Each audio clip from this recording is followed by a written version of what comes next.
Hey guys, it's Sheri and Richerson from Experimental Homesteader, Exotic Gardening, SheriAnnRicherson.com and biannualblogathonbash.com, and welcome to our daily vlog. The last 3 weeks we've had my daughter and my 2 granddaughters staying with me. They were up for a visit, and during that time, her van broke down, so we had to send that to the shop to help her out. And earlier this week, she was able to leave and head back home. So I know they're all happy to be back and back in school. And, you know, the youngest one goes to occupational therapy. So while she was here, of course, they couldn't get any of those services. So, like I said, I know they're glad to be back. The oldest one got an award for the honor roll today. And so we're so proud of her. But what I wanted to talk about was some things that I saw when I was in Search Console on my blog last night looking for keywords.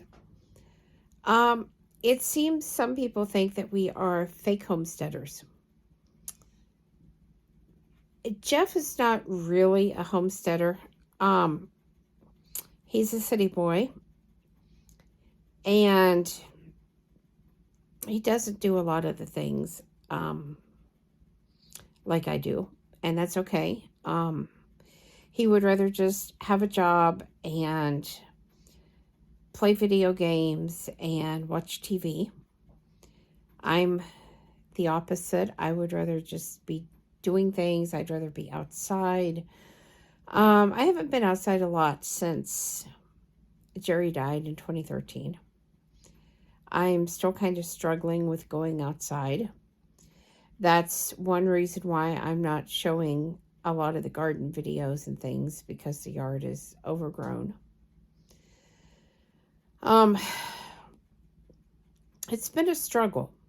It's been a struggle compared to what I used to do versus what I'm doing now.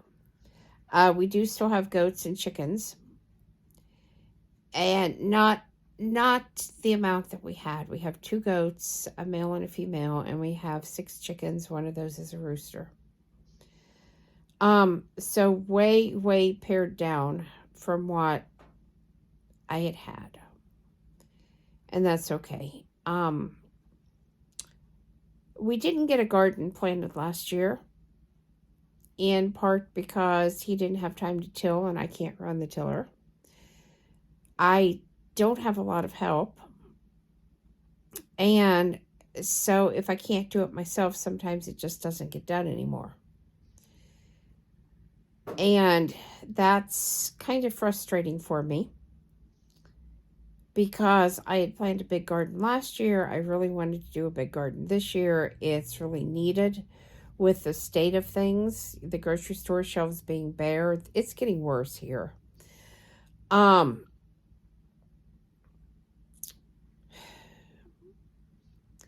between the anxiety and depression and some of the physical issues that I'm having,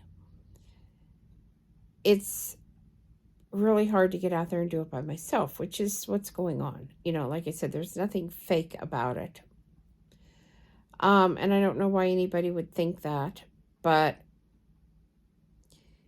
it's just a matter of getting it done. I have done some canning, and I was looking forward to getting our basement redone. We are running a little short, and so we're trying to come up with the rest of that so that we can still get it done. And I was actually thinking of having my video studio moved downstairs once we had that done, because I was thinking that I would have more room. I could set the studio lighting up and just leave it and not really have to worry about moving it or, you know, it getting knocked over. We do heat with wood not all wood. We have baseboard heaters in the main part of the house. I guess we have them out in the other area too, but they don't do much. It's just too big of an area, and there's not enough of the heaters to take care of it. So we do still heat with wood, and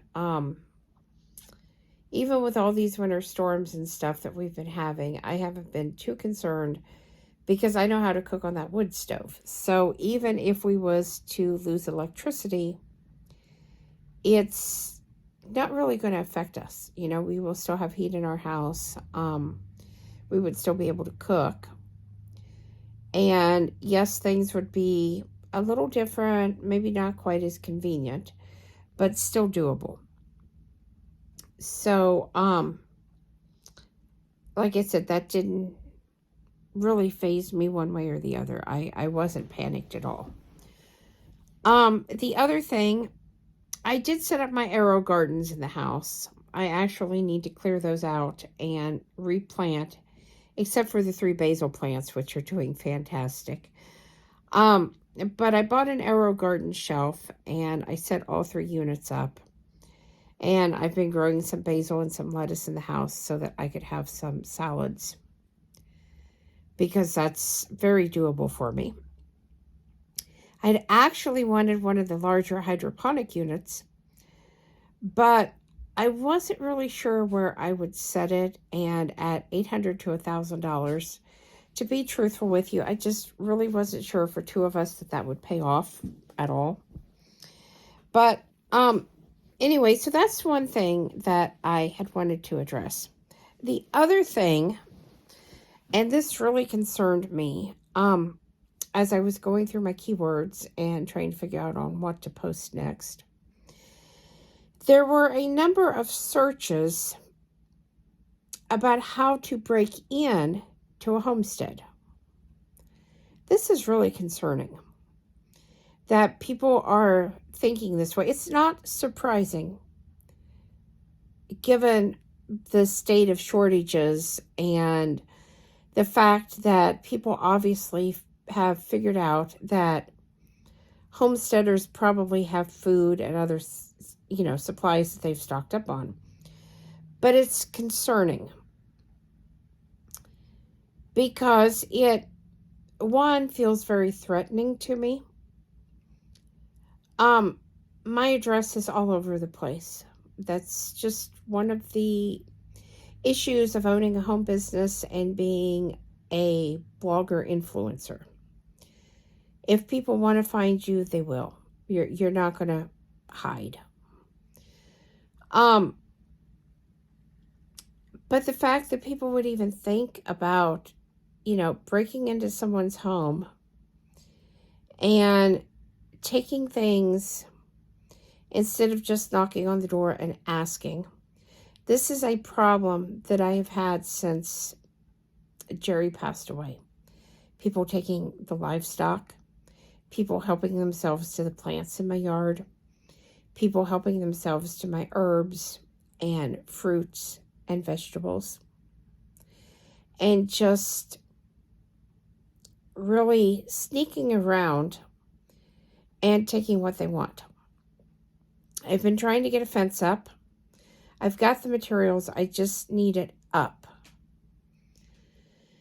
And I do realize that they can climb over the fence, and if they're really determined, it's not going to stop them, but it's going to put a barrier there. And I don't know how many people would be that determined to climb a 6-foot fence when there are other places they could go and just walk onto the property and not have to deal with climbing a fence. So that's kind of my thinking. My other thought on this is it would be nice to allow some of our animals to just free range. I did that before we started moving fences and changing things here. And our dog never bothered the chickens.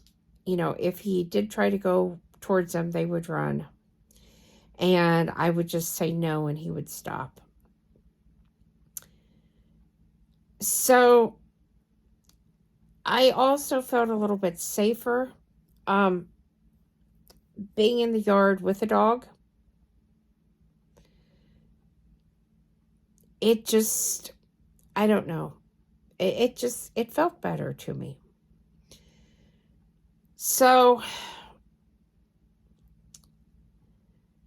I guess my advice to all of you out there who are off-grid, homesteading, prepping, watch yourself, because even though this was targeted at my blog,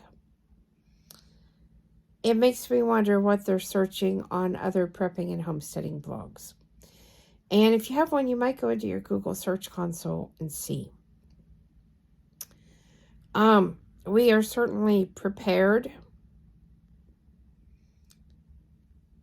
and plan to be safe if someone should try to break into the house. We do have a plan in place, but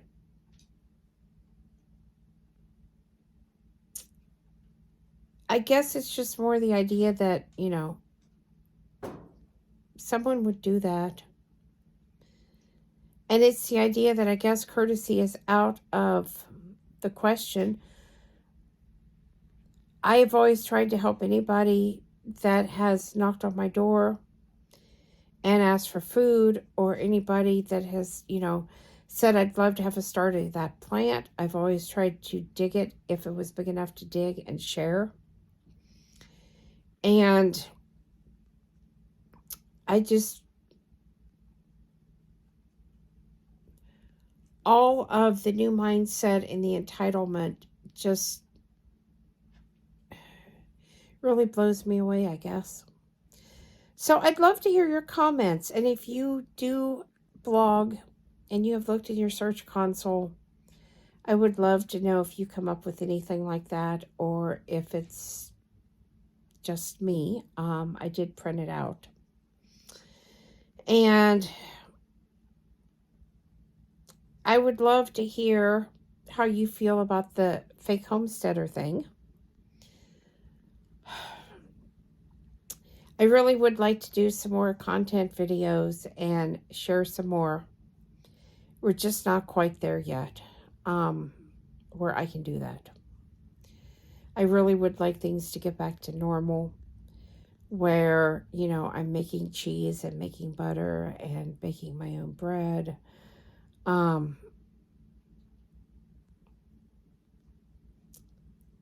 you're the only person that enjoys those kind of things, it gets to the point that it seems wasteful. So that's another reason I've backed way off on what I used to do.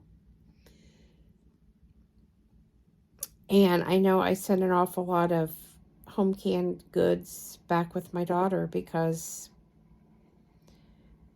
I have to watch my sugar content, and frankly, I just can't eat as much as a batch of canning makes. And he just didn't seem interested in eating any of the jellies or jams or anything. So I felt like they was going to go to waste. I also did not tap my maple tree this year. I'm the only one that uses real maple syrup around here. So I felt like I could go another year with what I had. And hopefully next year I can get my outside blowing setup going, and I can tap and make some more. So anyway, guys, thumbs up, thumbs down, comments below. Thanks for watching, and have a great night.